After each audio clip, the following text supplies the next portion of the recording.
नमस्कार। बढ़ते हैं अगले पाठ की ओर। पाठ संख्या 8। हमारा जो विषय चल रहा है वो है पितृशाप पूर्व जन्म शाप। पूर्व जन्म शाप के अंतर्गत हमने कुछ लेसन सर्प शाप के बारे में पढ़े और उसके बाद अगले पाठ में हमने उसके उपाय के बारे में भी जो हमें श्लोक बताते हैं उनकी चर्चा की। आज हम उसी अध्याय के अंतर्गत आने वाले दूसरे शाप यानी पितृशाप, क्योंकि पूर्व जन्म शाप के अंतर्गत 8 शाप आते हैं।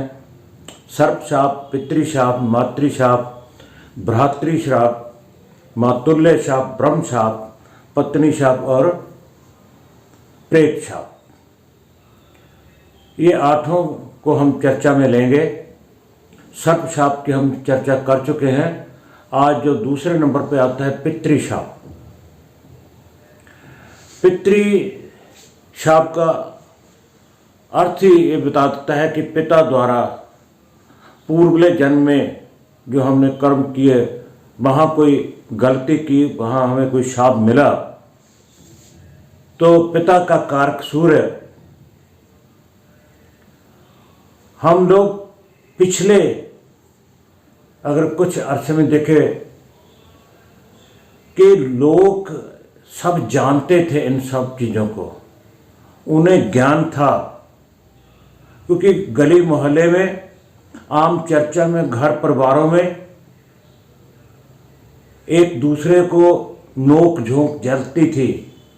अगर किसी के संतान नहीं हुई तो किसी बुजुर्ग ने, किसी ताई चाची ने या किसी पड़ोस में ये कह देते थे, इसे क्या औलाद होगी, इसने तो अपने माता पिता की सेवा नहीं की। और अगर उसकी पत्नी को मुख्य रख के देखा जाए तो लोग, औरतें ऐसे ही कह देती थी आस पड़ोस में भी, इसके क्या संतान होगी, इसने तो अपनी सास की सेवा नहीं की। इसका अर्थ उनको ज्ञान था कि ऐसा करने से, किसी की दुराशीष लेने से ये होता है, ऐसा संभव होता है। परंतु शास्त्रों में इसके बारे में चर्चा की कैसे की जाती है, श्लोक हमें क्या बताते हैं। आज हमने पिता के संबंधी, पिता का कारक सूर्य, जैसे पिछले सर्पशाप में देखा कि राहु की चर्चा थी, सूर्य के साथ भी राहु आया, तो वहां पितृशाप नहीं बताया गया। जैसे पत्रिका में सूर्य के साथ राहु आ जाए तो पितृशाप बोल दिए जाते हैं। अगर आपको नॉलेज है, ज्ञान है, अगर आप कहोगे भी ये पितृशाप कैसे है, तो कहेंगे ग्रहण दोष बन गया, ग्रहण दोष बन गया, तभी पलट जाएंगे, है ना। तो पितृशाप कैसे बनता है, सर्पशाप कैसे बना, ये पढ़ा। सिर्फ राहु का रोल है सर्पशाप में, मगर उसके साथ और कॉम्बिनेशन में जिनको हमने पिछले 6 पाठों में पढ़ा। 7वें पाठ में हमने उपाय की बात की। आज जो पितृशाप की बात है, इसमें मुख्य सूर्य का रोल होगा, लगन से संबंधित होंगे, पंचम पंचमेश और पंचम का कारक गुरु से संबंध होगा, और उनके ऊपर दूसरे क्रूर ग्रहों की प्रभाव होगा, दृष्टि होगी, पापकर्त्री होगी। ऐसा कुछ आपको सब दिखाई पड़ेगा यहाँ जब हम अध्ययन करेंगे। सो मात्र ये कह देने से कि सूर्य के साथ कोई अशुभ ग्रह आ गया, राहु केतु आ गया, तो पितृशाप है, नहीं, उसका पूरा अध्ययन करना चाहिए, अधूरी बात नहीं करनी चाहिए। भी क्या कॉम्बिनेशन है, मैं ये नहीं कहता पितृशाप बनता नहीं, बनते हैं, श्लोकों में दिए है, मगर श्लोक क्या कहते हैं आज हम उसके ऊपर ज़्यादा जोर देंगे, ना कि दूसरी बातों के ऊपर। पहले श्लोक में क्या लिखा है? पुत्र स्थान गते भानो। पुत्र स्थान कौन है? पंचम भाव। क्योंकि जो पितृशाप है, पूर्व जन्म शाप है, इसका सीधा और सीधा संबंध पंचम पूर्वले जन्म का स्थान और संतान के ऊपर इफेक्ट है। पुत्र स्थान गते भानु, भानु का अर्थ है सूर्य। पंचम भाव में सूर्य हो, नीचे मंदांश स्थिते, और नीच राशि का होकर मंद शनि अपने निवास में स्थित हो। अपने निवास की जब बात आती है तो D9 चार्ट की बात आती है। D1 में क्या कहा है? पुत्र स्थान गते भानो, पुत्र स्थान में पंचम भाव में सूर्य गया हुआ हो, और D9 चार्ट में शनि नीच राशि का होकर बैठा। अब शनि नीच राशि का किस में होता है? मेष में। नीचांश के अपने नीच का अंश किस में होता है? मेष राशि में। और कितने अंश तक होता है? 20 अंश तक, 0 से लेकर 20 अंश तक। तो अपनी नीच राशि का होकर D9 चार्ट में हो तो आगे क्या लिखा है? पार्श्वभ्यो क्रूर संबंधे। पार्श्वभ्यो का, अब इसको समझते हैं हम।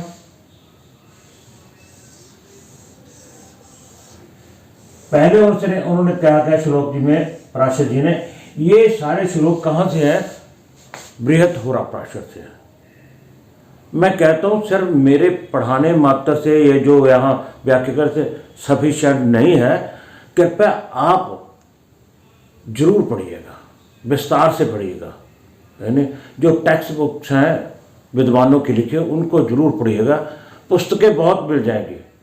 मैं भी कोई पुस्तक लिख देता हूँ, अपने विचार पेश कर देता हूँ, क्या वो सिद्ध होंगे या नहीं होंगे, मगर शास्त्र जो कहते हैं उनकी चर्चा होनी चाहिए। मेरे कहने से कुछ नहीं, मेरे में इतनी समर्थता नहीं कि मैं उनको इधर उधर उनके विचारों को कर दूं, है ना। क्या पुत्र स्थान गते भानु, ये पंचम भाव है, यहां कौन? भानु सूर्य हो।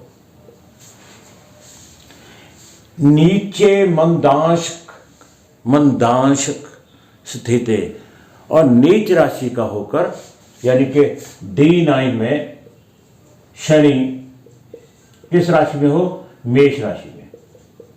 मेष राशि में D9 में शनि मेष राशि का होकर बैठा हो और सूर्य पंचम भाव में हो। आगे क्या? पार्श्वभ्यो क्रूर संबंध। पार्श्वभ्यो का मतलब है एक इधर और एक इधर, दोनों तरफ क्रूर संबंध के लिए। क्रूर ग्रह यानी अशुभ ग्रह, अशुभ ग्रह इधर भी और इधर भी अशुभ ग्रह। ये क्या बन गया? पाप कर्त्री बन गया, अशुभ कर्त्री बन गया। यानी सूर्य पंचम में हो और वो पाप कर्त्री में हो, अशुभ कर्त्री में हो, और शनि अपनी नीच राशि का होकर नवांश में स्थित हो। नवांश में स्थित हो। अगर ऐसा कॉम्बिनेशन प्राप्त होता है तो क्या होगा? पितृशाप सुत कृषय। तो हम ऐसे कॉम्बिनेशन को क्या कहेंगे? पितृशाप है, पितृदोष है, और उससे हानि क्या है? सुत कृषय। सिर्फ और सिर्फ संतान में हानि है। संतान की हानि बताई गई है, ना कि किसी बिजनेस की, जमीन जायदाद की, आपसी अजमंजस की, या किसी काम की देरी, आपस में संबंध खराब, मैरिज लाइफ खराब। ऐसा कुछ नहीं बताया गया, सिर्फ बताया गया है सुत कृषय। अगर किसी के औलाद देरी से होती है, नहीं होती, होकर पूरी हो जाती है, तो समझिए फिर हमें इन श्लोकों के ऊपर जाना ही चाहिए। तो अगले श्लोक में क्या कहा गया है? पुत्र स्थान धीपे भानो। पुत्र स्थान का स्वामी सूर्य है। पुत्र स्थान धीपे भानु, पुत्र स्थान का स्वामी होकर सूरज त्रिकोणे पाप से युक्त, पंचम का स्वामी सूरज हो और वो त्रिकोण में पाप ग्रहों के साथ बैठा। अगर पंचम का स्वामी हो तो एक ही राशि है उसकी, सिंह राशि, तो इसका अर्थ क्या हुआ कि अगर पंचम में सिंह राशि है, यहाँ का स्वामी तभी होगा अगर यहाँ सिंह राशि है, सिंह राशि है, तो लगन कौन सा होगा? मेष राशि। मेष लग्न होगा तभी पंचम का स्वामी सूरज होगा, जिसे कालपुरुष की कुंडली में भी बताया गया कि मेष लग्न की कुंडली में पंचम का स्वामी सूर्य है और पंचम का स्वामी होकर ये कहाँ बैठा है? त्रिकोण में। त्रिकोण ये भाव है या ये, हम यहां रख लेते सूर्य। पाप संयुक्त अशुभ ग्रह कौन है? सूर्य शुभ भी अशुभ कहलाता है नैसर्गिक तौर पर। और दूसरे कौन है? मंगल, शनि, राहु, केतु। यहां किसी भी शनि आ गया, ये जरूरी नहीं शनि, यहां मंगल भी आ सकता है, यहां पर राहु भी आ सकता है, केतु भी आ सकता है। मगर राहु केतु के यहां आने से फिर पितृशाप नहीं बनता, शनि के आने से ही बनता है। उन्होंने बोला है पाप संयुक्त, पाप ग्रह के साथ उसकी युति हो। और अगले अंक क्रूर अंतरे पाप दृष्टि। क्रूर अंतरे सेम ही बात है, अशुभ कर्तरी। यहां भी अशुभ ग्रह हो और यहां भी अशुभ ग्रह हो, अशुभ ग्रह, दोनों तरफ अशुभ ग्रह हो, अशुभ ग्रह के साथ बैठा हो। हम क्या कहेंगे कि त्रिकोण का स्वामी, पंचम का स्वामी भाग्य स्थान में चला गया, बहुत अच्छा होगा, इसमें कोई शक नहीं, अच्छा होगा। मगर उसकी फिर हमें क्या देख रहे हैं कि युति, अगर युति अशुभ ग्रह के साथ है और अशुभ कर्तरी में है, आगे भी लिखे पाप दृष्टि पाप दृष्टि हो, तो सूरज मंगल यहां बैठकर भी देख सकता है, मंगल यहां बैठकर भी देख सकता है, मंगल यहां बैठकर भी देख सकता है। मंगल नहीं है तो राहु भी देख सकता है, राहु यहां बैठकर भी देख सकता है, लग्न में बैठकर भी देख सकता है, केतु भी देख सकता है। तो देखना क्या है, सिर्फ ये नहीं देखना कि पंचम का स्वामी नवम में आ गया, सूर्य अच्छा हो गया, मगर उसके संबंध किसके साथ है? अशुभ ग्रह के साथ है, और अशुभ ग्रह से दृष्ट है, अशुभ ग्रहों की पाप कर्तरी है, तो वो बहुत ही कमजोर हो गया। अशुभ से युति, अशुभ कर्तरी में, अशुभ से दृष्ट, तो क्या बन गया? अगर ऐसा कॉम्बिनेशन दिखता है, पितृ शापात सुत क्षय। पिछले पाठों में हम क्या कहते थे? सर्प शापात सुत क्षय। सिर्फ यही शब्द चेंज हुआ, सर्प शापात की जगह क्या है? पितृ शापात सुत क्षय। ऐसा होने पर, ऐसा योग दिखाई देने पर हम कह सकते हैं कि वो पितृशाप है, और पितृशाप से संतान की हानि होती है।